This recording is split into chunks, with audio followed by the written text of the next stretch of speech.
புதுச்சேரியில் தேர்தல் நடைபெற 30 தொகுதியில் செய்யப்பட்டுள்ள பாதுகாப்பு ஏற்பாடுகள் குறித்த தகவல்களை தருகிறார் செய்தியாளர் எழில். புதுச்சேரி மாநிலத்தில் உள்ள 30 தொகுதிகளுக்கான சட்டமன்ற வாக்குப்பதிவு நாளை நடைபெற உள்ளது. இதனையொட்டி புதுச்சேரியில் பல்வேறு ஏற்பாடுகள் தேர்தல் துறை சார்பில் செய்யப்பட்டுள்ளது. குறிப்பாக கூற வேண்டுமென்றால் புதுச்சேரியில் உள்ள 30 தொகுதிகளிலும் மொத்தமாக 344 வேட்பாளர்கள் போட்டியிடுகின்றனர். இதில் 96 பேர் சுயேட்சையாக போட்டியிடுகின்றனர். புதுச்சேரியில் முதல் முறையாக பாரதிதாசன் மகளிர் கல்லூரி மற்றும் லாஸ்பேட்டை பகுதியில் உள்ள மகளிர் தொழில்நுட்ப கல்லூரி ஆகிய இரண்டு கல்லூரிகளிலிருந்து இந்த மின்னணு வாக்குப்பதிவு இயந்திரம் அனுப்பப்பட்டுள்ளது. மேலும் புதுச்சேரியில் ஒட்டுமொத்தமாக இந்த தேர்தல் பணிக்காக 25 கம்பெனி ராணுவ பாதுகாப்பு படையினர் ஈடுபடுத்தப்பட்டுள்ளனர்.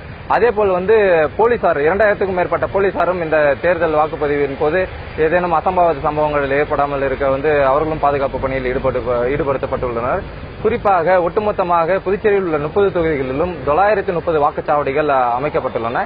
இந்த 930 வாக்குச்சாவடிகளில் 148 வாக்குச்சாவடிகள் பதட்டம் நிறைந்ததாக கண்டெடுக்கப்பட்டுள்ளது.